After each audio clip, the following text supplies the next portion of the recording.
ये एक सीरीज़ मैंने शुरू की है कि जो नीट के एस्पायरिंग स्टूडेंट्स हैं उनको बायो में जिन टॉपिक्स में हमेशा कन्फ्यूजन होते रहते हैं, तो ऐसे टॉपिक्स को जो है वन बाय वन मैं कवर करते जाऊंगा। अभी उन टॉपिक्स की लिस्ट में ये दूसरा टॉपिक अभी मैंने लिया है।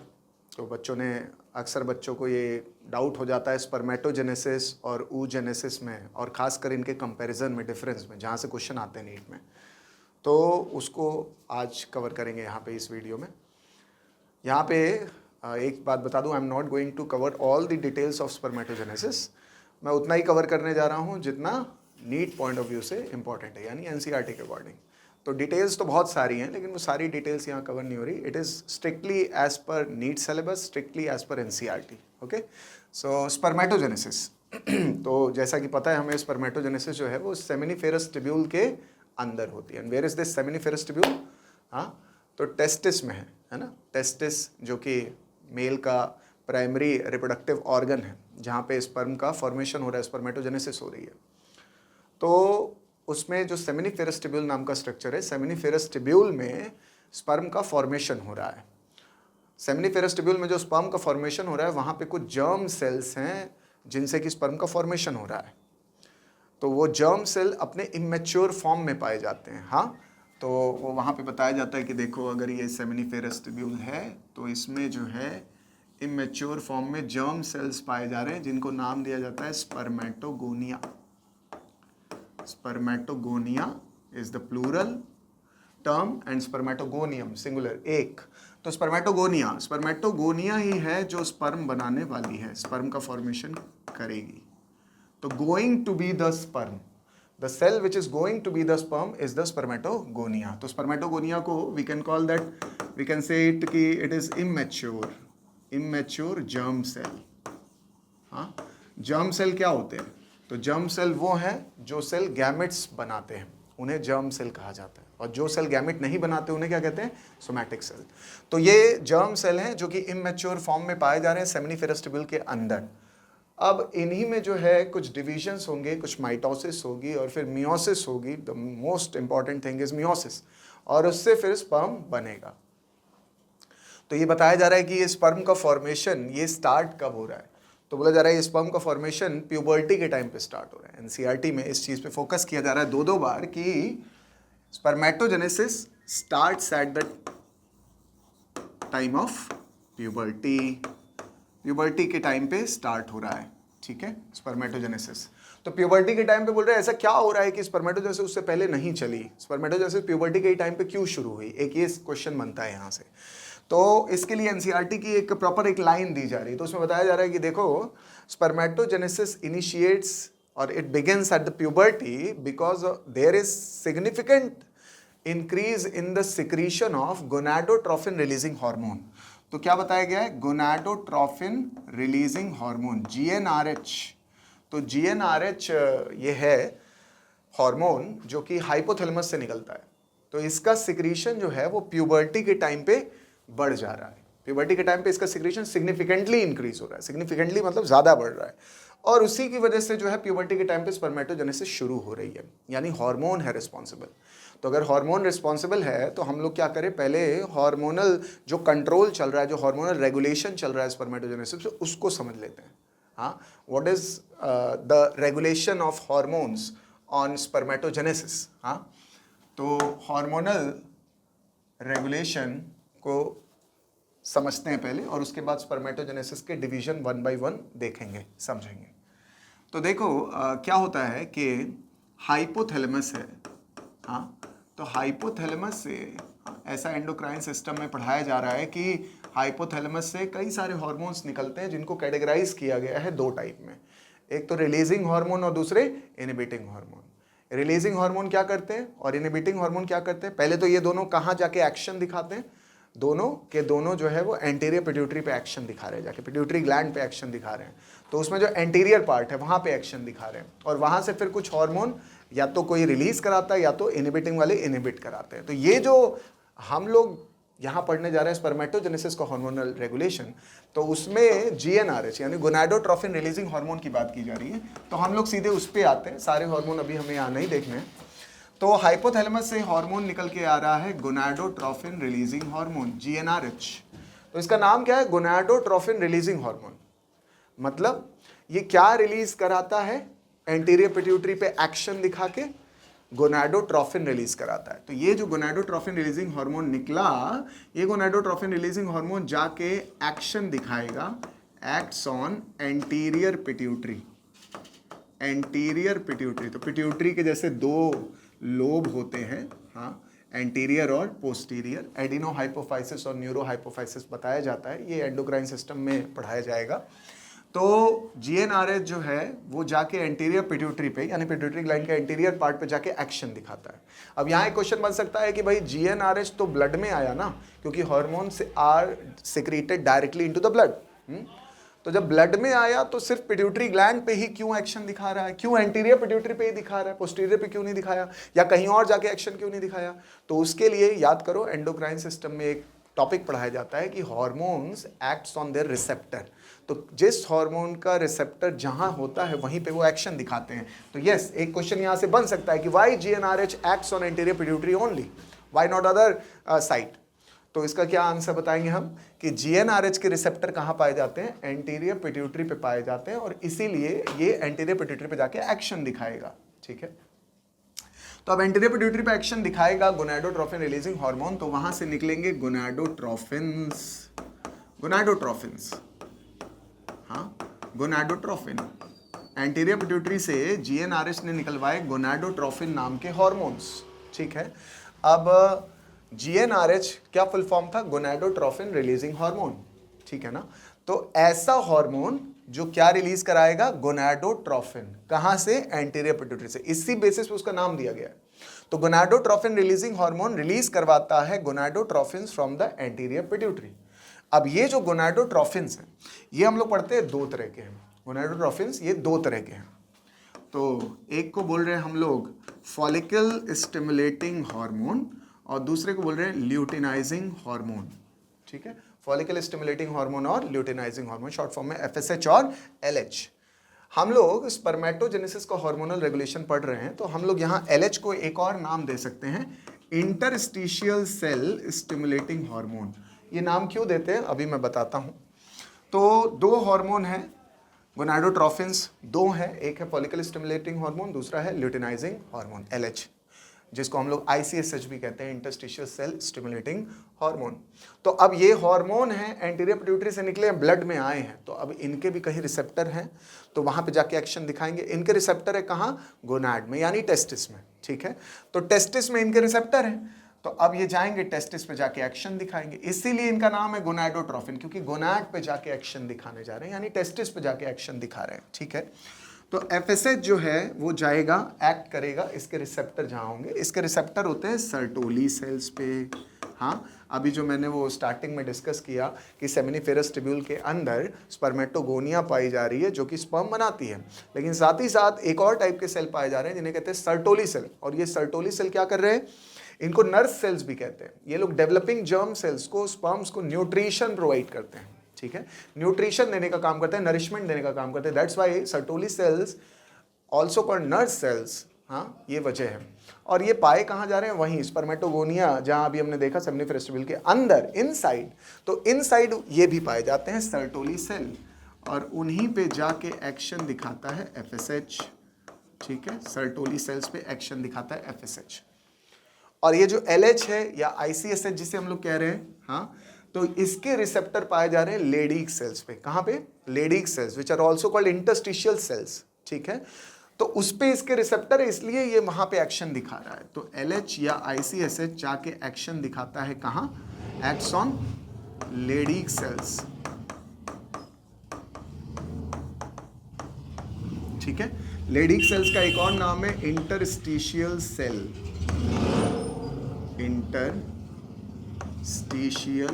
सेल्स, तो इंटरस्टिशियल सेल या लेडीक सेल पे एक्शन दिखा रहा है। अब देखिए यहां पे इसका एक नाम दिया गया ना, LH का नाम क्या है? ICSH, interstitial cell stimulating hormone. तो मतलब एक ऐसा हार्मोन जो किसको स्टिमुलेट कराता है? इंटरस्टिशियल सेल को। समझे? इसलिए ये नाम दिया गया। इंटरस्टिशियल सेल को स्टिमुलेट कराने वाला hormone is called interstitial cell stimulating hormone. One name is LH, luteinising hormone. हाँ, तो ये जब दोनों FSH और LH जाके टेस्टिस में एक्शन दिखाए, हाँ, एक जो एक्शन दिखा रहे हैं वो सेमिनिफेरस ट्यूब्यूल के अंदर वाले सेल पे एक्शन दिखा रहे हैं, सर्टोली सेल पे, और दूसरा वाला हार्मोन दिखा रहा है इंटरस्टिशियल स्पेस में, यानी सेमिनिफेरस ट्यूब्यूल के बाहर वाले सेल पे, यानी लेडिक सेल पे। तो अब वहां से भी फर्दर कुछ सिक्रीशंस हो रहे हैं। क्या सिक्रीशंस हो रहे हैं? तो सर्टोली सेल से बताया जाता है, अगर मैं स्ट्रिक्टली NCERT को फॉलो करूं, तो NCERT को फॉलो करते हुए अगर चलें तो बताया जा रहा है कि यहां से कुछ फैक्टर्स निकल रहे हैं। Factors, these are some chemical substances which are called factors. Why? Because they do not follow the definition of hormone strictly. Strictly ये लोग हार्मोन की डेफिनेशन को फॉलो नहीं करते, इसलिए इन्हें फैक्टर्स बोल दिया गया, हार्मोन नहीं कहा गया है। ठीक है, और लेडीक सेल से यहाँ से कुछ हार्मोन निकल रहे हैं, इन्हें कहते हैं एंड्रोजन्स। क्या कहते हैं? एंड्रोजन्स। ठीक है, एंड्रो मतलब होता है मेल, एंड्रो मतलब, हाँ, एंड्रॉइड फोन, तो एंड्रो मतलब मेल, तो एंड्रोजन यानी जो मेलनेस प्रोवाइड करने वाले हार्मोन है वो निकलते हैं। तो इसका एक जो है हम कहते हैं टेस्टोस्टेरोन। क्या कहते हैं? टेस्टोस्टेरोन। हाँ, टेस्टोस्टेरोन इज एन एंड्रोजन। ठीक है, वो कहाँ से निकला? लेडीक सेल से निकला। अब ये एंड्रोजन जो टेस्टोस्टेरोन निकला और ये जो फैक्टर्स निकला, यही लोग अब आगे जाके स्पर्मेटोजेनेसिस को, एक है जो शुरू कराएगा, एक है जो खत्म कराएगा। तो बताया जाता है कि जो टेस्टोस्टेरोन है ये स्पर्मेटोजेनेसिस को स्टिमुलेट करेगा, शुरू करेगा, आगे बढ़ाएगा, और फैक्टर्स जो है ना वो स्पर्मेटोजेनेसिस को खत्म करेंगे, कंप्लीट करेंगे, पूरा करेंगे। कैसे? तो अब इनके फंक्शंस में जाते हैं कि फैक्टर्स काम क्या करते हैं और एंड्रोजन्स क्या काम करते हैं। ठीक है, तो ये जो फैक्टर्स हैं, फैक्टर्स का काम है, एक स्टेप आता है स्पर्मेटोजेनेसिस में जो कि लास्ट स्टेप है, उसे कहते हैं स्पर्मियोजेनेसिस। क्या कहते हैं? स्पर्मियोजेनेसिस। अभी स्पर्मेटोजेनेसिस में आगे बढ़ेंगे तो वहाँ पे मैं बताऊंगा कौन सा स्टेप है स्पर्मियोजेनेसिस। हाँ, अभी के लिए बस इतना कि वो जो स्पर्मेटिड डिफरेंशिएट होकर स्पर्मेटोजोआ में बदलते हैं, यानी स्पर्म्स में बदलते हैं, उस लास्ट वाले स्टेप को कहते हैं स्पर्मियोजेनेसिस। ठीक है, हाँ, तो स्पर्मियोजेनेसिस किसकी वजह से होती है? फैक्टर्स की वजह से होती है। अगर ये फैक्टर्स नहीं है तो स्पर्मियोजेनेसिस नहीं होगी। और टेस्टोस्टेरोन या एंड्रोजन, ये लोग क्या कर रहे हैं? तो ये लोग स्पर्मेटोजेनेसिस को स्टिमुलेट कर रहे हैं, स्टिमुलेट स्पर्मेटोजेनेसिस। ठीक है, स्पर्मेटोजेनेसिस को स्टिमुलेट कर रहे हैं। इसके अलावा टेस्टोस्टेरोन के और भी फंक्शन बताए जाते हैं। भाई, टेस्टोस्टेरोन का काम होता है कि जितना मेल रिप्रोडक्टिव सिस्टम के जो सेकेंडरी रिप्रोडक्टिव ऑर्गन्स हैं, उनके मैचुरेशन में, उनके डेवलपमेंट में जो हार्मोन रिस्पॉन्सिबल है, कौन है? टेस्टोस्टेरोन है। हाँ, जितने सेकेंडरी सेक्स ऑर्गन है उन सबका डेवलपमेंट, उन सबका मैचुरेशन कौन करवाता है? टेस्टोस्टेरोन कराता है। इसके अलावा जो भी सेकेंडरी रिप्रोडक्टिव ऑर्गन है उनके जो फंक्शन है, जैसे डक्ट्स हैं, एक्सेसरी डक्ट्स, जैसे ग्लैंड्स हैं, एक्सटर्नल जेनिटेलिया है, तो ये सबके जो है फंक्शन को मेंटेन करवाता है। ये सब अपना फंक्शन कर पाते हैं, ये सारे ऑर्गन्स। क्यों? ये सेकेंडरी रिप्रोडक्टिव ऑर्गन सारे अपना फंक्शन कैसे कर पाते हैं? Because of this testosterone. तो ये टेस्टोस्टेरोन मेंटेन करता है इन सेकेंडरी सेक्स ऑर्गन्स के फंक्शंस को भी। ठीक है, ये तो अब हम लोग स्पर्मेटोजेनेसिस स्टार्ट करते हैं। अब ये बात क्या की थी कि स्पर्मेटोजेनेसिस प्यूबर्टी के टाइम पे क्यों शुरू हुई? इसलिए शुरू हुई क्योंकि हाइपोथैलेमस से प्यूबर्टी के टाइम पे GnRH का सिक्रीशन बढ़ने लगा सिग्निफिकेंटली, है ना।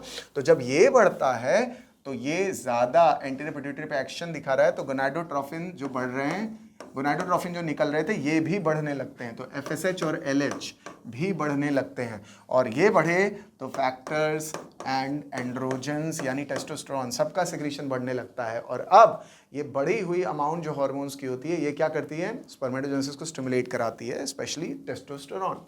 ठीक है, तो स्पर्मेटोजेनेसिस कहाँ से शुरू होगी? अभी हम लोगों ने बात की कि स्पर्मेटोगोनिया, स्पर्मेटोगोनिया से शुरू होगी, है ना। तो स्पर्मेटोगोनिया डिवाइड करती जाएगी, कुछ उसमें माइटोसिस और मियोसिस होगा और उससे स्पर्म बनेंगे। तो चलो इसको देखते हैं। तो स्पर्मेटोगोनिया, एक तरफ मैं टर्म्स लिख रहा हूँ, दूसरी तरफ मैं सेल बना रहा हूँ। ठीक है, तो स्पर्मेटोगोनिया ये है हमारे स्पर्म बनाने वाले cell, going to be the sperm. These are what? Immature germ cells. कैसे हैं ये? Immature germ cell. हाँ, इन्हें एक और नाम दिया जाता है, इन्हें कहते हैं स्पर्म मदर सेल। क्या कहते हैं? स्पर्म मदर सेल, क्योंकि स्पर्म बनाने वाला है ना भाई, तो स्पर्म की मदर हो गया ये, तो स्पर्म मदर सेल है ना, स्पर्मेटोगोनिया। तो ये बना दी एक स्पर्मेटोगोनिया। तो एक ही नहीं होती, होने को तो बहुत होती है, पर हम लोग समझने जा रहे हैं तो एक को देख के समझ रहे हैं। तो स्पर्मेटोगोनिया जो है सबसे पहले क्या करती है, उसमें माइटोसिस होती है, माइटोटिक डिविजन्स होते हैं, ठीक है। तो माइटोसिस से क्या होता है भाई? क्लोन बनते हैं, कॉपी बनती है, आइडेंटिकल डॉटर सेल बनते हैं एकदम पेरेंट जैसे, ठीक है। तो माइटोसिस हुई, हाँ, तो इससे माइटोसिस करके स्पर्मेटोगोनिया अपने नंबर बढ़ा रही है, ठीक है। माइटोसिस क्यों हो रही है? एग्जाम में पूछेगा वाई माइटोसिस।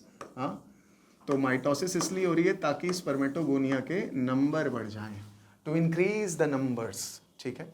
स्पर्मेटोगोनिया अपने नंबर्स बढ़ा सकती है माइटोसिस करके। हाँ, और ये कब तक कर सकती है? तो ये बताया जा रहा है कि एक मेल में लाइफ टाइम तक ये काम हो सकता है, लाइफ टाइम तक स्पर्मेटोगोनिया अपने नंबर बढ़ा सकती है, ठीक है। और इसीलिए एक मेल लाइफ टाइम तक स्पर्म बना सकता है, ठीक है, लाइफ टाइम तक एक मेल स्पर्म बना। लेकिन फीमेल में ये नहीं होता, तो फीमेल में कुछ और बात आती है, वो हम लोग कवर करेंगे oogenesis में।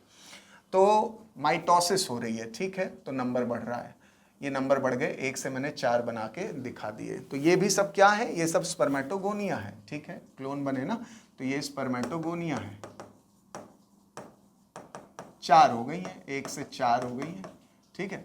अब हम लोग क्या बात किए? ये क्या है? इमेच्योर है। क्या है? इमेच्योर। तो अभी मैच्योर होना पड़ेगा पहले इसे, इससे पहले कि ये गैमेट बनाने का जो स्टेप है वो आगे बढ़े, पहले इसे मैच्योर होना पड़ेगा। तो माइटोसिस तो हो गई भाई, हाँ, माइटोसिस जितनी होनी थी हो रही है, हो गई है और होगी भी आगे, कभी रुकने वाली नहीं है ये। तो स्पर्मेटोगोनिया जो है अब उसे इमेच्योर से पहले मैच्योर होना पड़ेगा। क्यों? क्योंकि अब उसे करनी है मियोसिस, ठीक है। तो अब होता है स्पर्मेटोगोनिया का मैचुरेशन। क्या बोलते हैं? मैचुरेशन। मैचुरेशन कैसे होगा? तो भाई मैच्योर होने के लिए न्यूट्रिशन चाहिए, है ना, खाओगे पियोगे तो मैच्योर होगे, तो इसको भी खाना पीना चाहिए भाई, तो न्यूट्रिशन चाहिए, नरिशमेंट चाहिए। कौन से वो सेल है जो न्यूट्रिशन या नरिशमेंट दे रहे हैं? वो है Sertoli cell.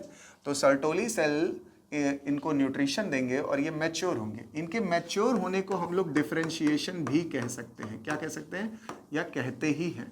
Maturation is a word, common word, हाँ, कॉमन इंग्लिश में वर्ड बता दिया गया है, लेकिन बायोलॉजिकल टर्म क्या है? डिफरेंशिएशन है, ठीक है। बायो में टर्म क्या है? डिफरेंशिएशन।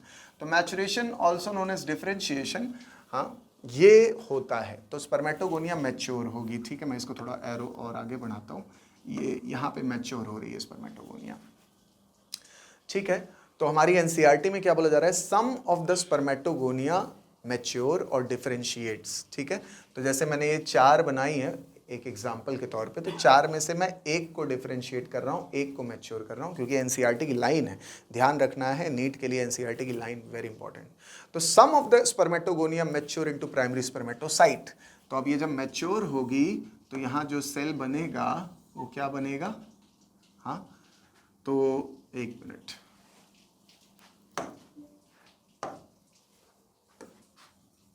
ठीक है। तो हाँ, तो यहाँ पे जो सेल बना, ये जो मैच्योर होने के बाद बन रहा है, ये क्या है? मैचुरेशन या डिफरेंशिएशन, ठीक है।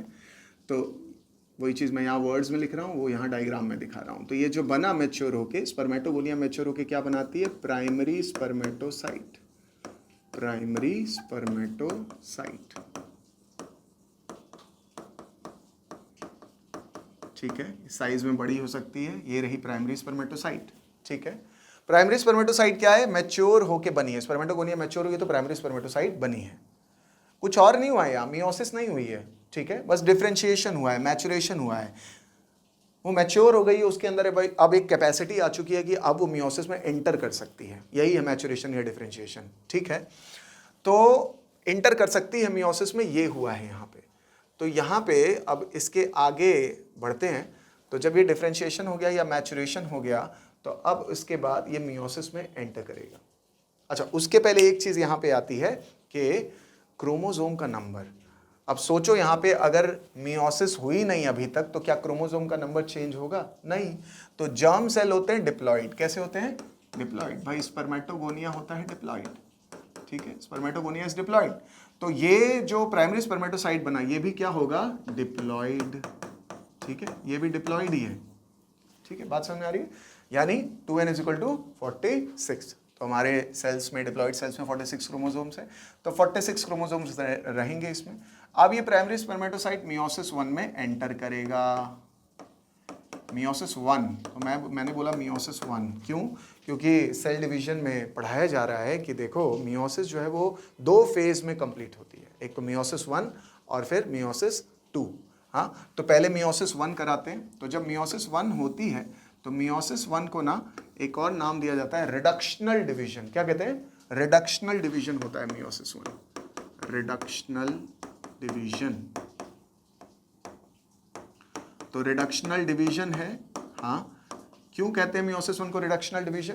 क्योंकि क्रोमोसोम का नंबर रिड्यूस होता है, तो रिडक्शन होता है। क्रोमोसोम का नंबर रिड्यूस होता है, वो कितना हो जाता है? हाफ, ठीक है। तो क्रोमोसोम का नंबर रिड्यूस होके हाफ हो जाएगा। तो प्राइमरी स्पर्मेटोसाइट से जो बनेंगे अगले सेल उन्हें कहते हैं सेकेंडरी स्पर्मेटोसाइट। सेकेंडरी स्पर्मेटोसाइट्स,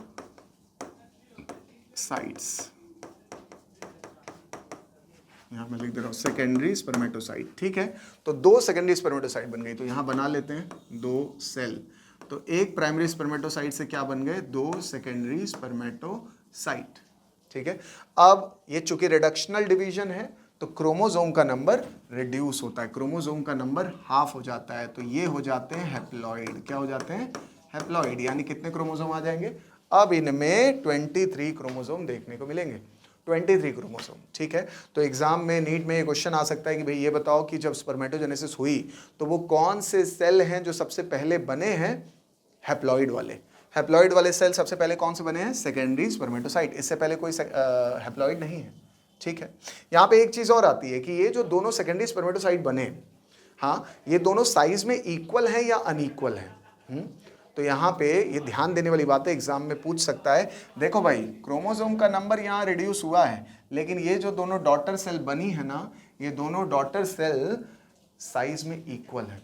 तो इक्वल साइज की हैं क्योंकि साइटोप्लाज्म का डिस्ट्रीब्यूशन इक्वल हुआ है। जब oogenesis देखेंगे ना तो वहाँ पे कुछ गड़बड़ होती है, वहाँ पे इक्वल नहीं होता, वहाँ अनइक्वल हो जाता है, ठीक है। उसको oogenesis में कवर करेंगे। लेकिन यहाँ कैसा है? इक्वल है, रिडक्शनल भी है, इक्वल भी है।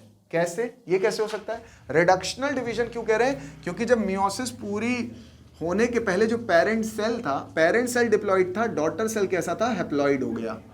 तो इस वे में रिडक्शनल डिवीजन है। और इक्वल डिवीजन क्यों है? इसलिए है क्योंकि ये जो 2 डॉटर सेल बने, दोनों के पास इक्वल अमाउंट ऑफ साइटोप्लाज्म गया है, इसलिए इसे इक्वल डिवीजन कह रहे हैं। एनसीईआरटी में क्लियर बता रहा है कि 2 equal secondary spermatocytes are formed. तो इसको जो है ध्यान देने वाली बात है।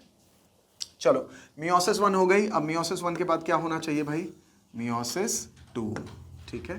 तो अब होता है मियोसिस 2, ठीक है, मियोसिस 2। तो जब मियोसिस 2 होती है तो पढ़ाया जाता है कि सेल डिवीजन में कि मियोसिस 2 जो होती है वो एकदम माइटोसिस जैसी होती है, इक्विवेलेंट टू माइटोसिस। हाँ, तो बहुत ज़्यादा कोई फर्क नहीं है मियोसिस 2 और माइटोसिस में। तो अब होने क्या वाला है? जो सेकेंडरी स्पर्मेटोसाइट्स बने हैं उनके जैसे ही एकदम डॉटर सेल बन जाने वाले हैं, लेकिन हम लोग नाम यहाँ अलग दे देते हैं। तो अब यहाँ पे जो सेल बनेंगे उन्हें कहते हैं स्पर्मेटिड्स। क्या कहते हैं? स्पर्मेटिड्स, ठीक है। ये बन गए स्पर्मेटिड्स, स्पर्मेटिड्स,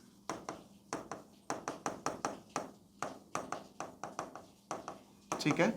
तो ये 2 सेकेंडरी स्पर्मेटोसाइट से 4 स्पर्मेटिड बन गए। इधर भी बना लेते हैं सेल के फॉर्म में। हाँ, तो ये हो गया, ये हो गया, ये हो गया, ये हो गया, ठीक है। तो ये क्या बन गए? स्पर्मेटिड। हाँ भाई, मियोसिस तो पूरी हो गई। हमने तो पढ़ा है कि गैमेट बनाने के लिए मियोसिस होती है। हाँ, मियोसिस तो पूरी हो गई, लेकिन स्पर्म जैसा दिख नहीं रहा। ये स्पर्म ऐसा होता है क्या? स्पर्म ऐसा तो नहीं होता। हमने तो देखा है बुक में डायग्राम बनाया कि भैया उसका हेड है, नेक है, मिडिल पीस है, टेल है, इतना कुछ है। यहाँ तो अभी वो सब है नहीं। हाँ, तो अभी क्या कुछ और होना बाकी है क्या? हाँ, ये इतना प्रोसेस चला, ये सारा प्रोसेस टेस्टोस्टेरोन के कंट्रोल में है। टेस्टोस्टेरोन ने स्पर्मेटोजेनेसिस को स्टिमुलेट कराया है, स्पर्मेटोजेनेसिस आगे बढ़ी है, लेकिन पूरा कराने के लिए टेस्टोस्टेरोन के बस का नहीं है। उसके लिए लगेंगे फैक्टर्स जो सर्टोली सेल्स से निकले थे। तो अब ये जो स्पर्मेटिड्स है इन पे आके एक्शन दिखाएंगे कौन? फैक्टर्स। ठीक है, फैक्टर्स लगेंगे, वो जो सर्टोली सेल से निकले थे, अभी हमने कवर किया उसको। तो फैक्टर्स आके अपना एक्शन दिखाएंगे। तो जब फैक्टर्स अपना एक्शन दिखाएंगे, अब बनेगा वो स्पर्म जिसको हम लोग पढ़ रहे हैं, स्पर्मेटोजेनेसिस पूरा कर रहे हैं। तो फैक्टर्स लगेंगे, सब पे फैक्टर्स लग रहे हैं। ठीक है, फैक्टर्स फैक्टर्स फैक्टर्स फैक्टर्स। ठीक है, ये फैक्टर्स जाके एक्शन दिखाएंगे स्पर्मेटिड पे। जो स्फेरिकल सेल से दिख रहे हैं हमें, ये स्फेरिकल सेल जब फैक्टर्स के कांटेक्ट में आ जाएंगे तो ये स्फेरिकल सेल में इलोंगेशन हो जाएगा। क्या हो जाएगा? इलोंगेशन, खिंचाव आएगा और ये बना लेंगे स्पर्म। क्या बना लेंगे? स्पर्म। स्पर्म या स्पर्मेटोजोआ भी कह देते हैं। हाँ, बिकॉज स्पर्म जो बनता है वो जब आगे और मैच्योर होगा तो वो मोटाइल होता है। ठीक है, क्योंकि उसके पास टेल होती है, तो स्पर्मेटोजोआ भी कह देते हैं। तो स्पर्म बन रहा है या स्पर्मेटोजोआ कहो, एक ही बात है, स्पर्म। तो अब ये जो स्फेरिकल सेल है वो हमें ऐसा बनाना पड़ेगा, एक हेड और छोटी सी नेक और फिर मिडिल पीस, और ये रही टेल। हेड, नेक, मिडिल पीस, टेल। हेड, नेक, मिडिल पीस, टेल। हेड, नेक, मिडिल पीस, टेल। ठीक है, ये तो ये स्पर्म बन गए, स्पर्मेटोजोआ बन गए। ठीक है, बात समझ में आ रही है? फैक्टर्स जो सर्टोली सेल से निकले थे उन्होंने लास्ट प्रोसेस किया। अभी हम लोगों ने क्या देखा था? हार्मोनल रेगुलेशन जब हम लोग देख रहे थे तो हमने देखा था कि भैया फैक्टर्स करते क्या है? स्पर्मियोजेनेसिस करते हैं। तो स्पर्मियोजेनेसिस जो ये कर रहे हैं, यही तो है वो स्पर्मियोजेनेसिस। तो ये जो लास्ट स्टेप है, this step is called spermiogenesis. इसी स्टेप को कहते हैं स्पर्मियोजेनेसिस। ठीक है, स्पर्मेटिड से स्पर्म का बनना, दिस इज कॉल्ड स्पर्मियोजेनेसिस। ठीक है, तो ये जो स्पर्मियोजेनेसिस है, इसमें अगर देखोगे तो एक चीज हो रही है। क्या हो रही है? स्पर्मेटिड जो है वो स्फेरिकल सेल थे और वो इलोंगेट होकर स्पर्म बना लिए, तो उनके अंदर एक कैपेसिटी डेवलप हुई। क्या कैपेसिटी डेवलप हुई? एक कैपेसिटी डेवलप हुई कि अब वो स्विम कर सकते, क्योंकि टेल बन गई ना। स्पर्मेटिड में यहाँ पे हमें जो है वो ऐसा स्फेरिकल सेल है, वो टेल नहीं दिख रही है, तो यहाँ पे टेल दिख रही है। मैच्योर हो गए, ये जो है इनके पास टेल आ गई, तो ये मूव कर सकते हैं। ठीक है, मोटाइल है, तो एक कैपेसिटी आ गई, स्विमिंग करने की कैपेसिटी आ गई है। ठीक है, तो ये जो स्विमिंग करने की कैपेसिटी आई वो पहले नहीं थी उतनी जितनी अब आ रही है टेल बनने की वजह से। तो एक डिफरेंट कैपेसिटी आई है, तो इसे भी हम लोग मैचुरेशन कहते हैं, और बायो में टर्म लिया जाए तो बोलेंगे डिफरेंशिएशन। क्या बोलेंगे? डिफरेंशिएशन। तो स्पर्मियोजेनेसिस क्या है? Spermiogenesis is also differentiation. ठीक है, स्पर्मियोजेनेसिस इज ऑल्सो डिफरेंशिएशन। ठीक है ना, समझ गए? तो स्पर्मियोजेनेसिस को हम लोग डिफरेंशिएशन कहते हैं क्योंकि उसके अंदर एक कैपेसिटी डेवलप हो गई, पहले से वो डिफरेंट हो गया, अभी वो स्विमिंग कर सकता है। ठीक है, तो यहाँ पे हम लोग देख रहे हैं कि ये स्पर्मेटोजेनेसिस पूरी हो गई कंप्लीट स्पर्मेटोजेनेसिस। देखो हुआ क्या, स्टार्टिंग में पहले माइटोसिस हमने देखा, अपने नंबर्स बढ़ा रही थी स्पर्मेटोगोनिया। उसके बाद हमने देखा कि क्या हुआ, मैचुरेशन या डिफरेंशिएशन। यहाँ मैंने M/D लिख दिया है, मैचुरेशन और डिफरेंशिएशन है ये। तो जब मैचुरेशन या डिफरेंशिएशन हुआ तो एक सेल बना जिसे हमने बोला प्राइमरी स्पर्मेटोसाइट। उसके बाद वो मियोसिस में एंटर किया, मियोसिस 1 हुआ, रिडक्शनल डिवीजन। रिडक्शनल तो था लेकिन इक्वल भी है। कैसा है? इक्वल है, क्योंकि अमाउंट ऑफ साइटोप्लाज्म इक्वल गया है। रिडक्शनल तो है ही लेकिन इक्वल भी है। रिडक्शनल तो है डिवीजन लेकिन इक्वल भी है, क्योंकि इक्वल अमाउंट ऑफ साइटोप्लाज्म गया है। तो ये क्या बन गए? Secondary spermatocyte. हमने बोला ये पहले हैप्लॉइड सेल है, और उसके बाद स्पर्मेटिड बने मियोसिस 2 से, और फिर स्पर्मेटिड पे फैक्टर्स आके एक्शन दिखाए और एक डिफरेंशिएशन फिर से हुआ और स्पर्म बन गए, जिसमें हमें इलोंगेटेड स्ट्रक्चर देखने को मिला, हेड, नेक, मिडिल पीस और टेल। ठीक है, इस तरीके से स्पर्मेटोजेनेसिस जो है वो पूरी होती है। अब ये जो स्पर्म यहाँ से बने, ये क्या करेंगे, इनका हेड जाके सर्टोली सेल में इम्बेड कर जाता है और सर्टोली सेल में न्यूट्रिशन लेते रहते हैं, और फिर जब ये सर्टोली सेल को छोड़ के निकलेंगे तो सेमिनिफेरस ट्यूब्यूल को छोड़ के बाहर निकलेंगे, उसे कहते हैं स्पर्मिएशन। क्या कहते हैं उसे? स्पर्मिएशन। और उसके बाद फिर वो डक्ट वाला रास्ता पकड़ेंगे। हाँ, क्या रास्ता पकड़ेंगे? तो भाई उससे उधर से जाएंगे वो रेटे टेस्टिस, सेमिनिफेरस ट्यूब्यूल से निकल के रेटे टेस्टिस, फिर वासा फ्रेंचिया, फिर एपिडिडाइमिस, फिर उसके बाद जो है वास डिफरेंस, हाँ, फिर इजैकुलेटरी डक्ट। तो ये रास्ता पकड़ के ये लोग जाएंगे। अब इस रास्ते में भी कुछ सिक्रीशंस उनको मिलते हैं। तो जैसे एपिडिडाइमिस में कुछ एपिडिडाइमिस की वॉल से सिक्रीशन निकलेगा, फिर वास डिफरेंस की वॉल से सिक्रीशन निकलेगा। तो उसमें ये नहाते हुए बात करते हुए आगे बढ़ रहे हैं, ठीक है। और इसके अलावा जो समाइनल वेसिकल ग्लैंड है उससे जो सिक्रीशन आ रहा है, और फिर प्रोस्टेट से जो सिक्रीशन मिलेगा, ये सारे ये चारों जगह के सिक्रीशन कहाँ कहाँ के? फिर से बोल रहा हूँ, epididymis, vas deferens, seminal vesicle और प्रोस्टेट ग्लैंड, इन चारों जगह के सिक्रीशन से इनका फर्दर मैचुरेशन होगा इन स्पर्म का, और ये और ज़्यादा मोटाइल होंगे, स्ट्रॉन्गली मोटाइल हो जाएंगे, ठीक है। Motility is very essential for fertilisation. Okay, so that was the topic spermatogenesis. इसको जो है अच्छे से ध्यान से कॉन्सेंट्रेट होके समझो। और इसके अलावा इसमें जो MCQs बनते हैं, एक दो चीज़ मैं वो भी बता देता हूँ। जैसे कुछ डाउटफुल MCQ बनते हैं कि क्वेश्चन पूछता है कि बताओ एक प्राइमरी स्पर्मेटोसाइट से कितने स्पर्म बने। तो भाई कितने बने? एक प्राइमरी स्पर्मेटोसाइट ये रहा ना, कितने बने स्पर्म? 4। अच्छा, अभी फिर एक क्वेश्चन बन जाता है कि अच्छा ये बताओ एक प्राइमरी स्पर्मेटोसाइट से तो 4 स्पर्म बने, लेकिन एक सेकेंडरी स्पर्मेटोसाइट से कितने स्पर्म बनेंगे? तो एक ये रही सेकेंडरी स्पर्मेटोसाइट, उससे कितने बनते हुए दिख रहे हैं भाई? 2 ही दिख रहे हैं। तो ध्यान देना है क्वेश्चन में क्या पूछा है। अगर एक सेकेंडरी स्पर्मेटोसाइट से पूछा है तब तो 2 ही स्पर्म बनेंगे, 2 से पूछेगा तो 4 बोल सकते हैं हम, लेकिन एक पूछा है तो ध्यान देना 2 ही बनेंगे। तो ऐसे करके पूछ लेता है कि 100 प्राइमरी स्पर्मेटोसाइट से कितने स्पर्म? तो 100 प्राइमरी स्पर्मेटोसाइट से 400 स्पर्म, लेकिन 100 सेकेंडरी स्पर्मेटोसाइट से 200 स्पर्म। बात सुना रही? क्योंकि एक से तो 2 ही बन रहा है ना भाई। हाँ, एक सेकेंडरी स्पर्मेटोसाइट से 2 ही बन रहा है ना, तो 100 से 200, 100 सेकेंडरी स्पर्मेटोसाइट से 200 स्पर्म, और 100 प्राइमरी स्पर्मेटोसाइट से 400 sperm. So that was all about spermatogenesis. Thank you so much.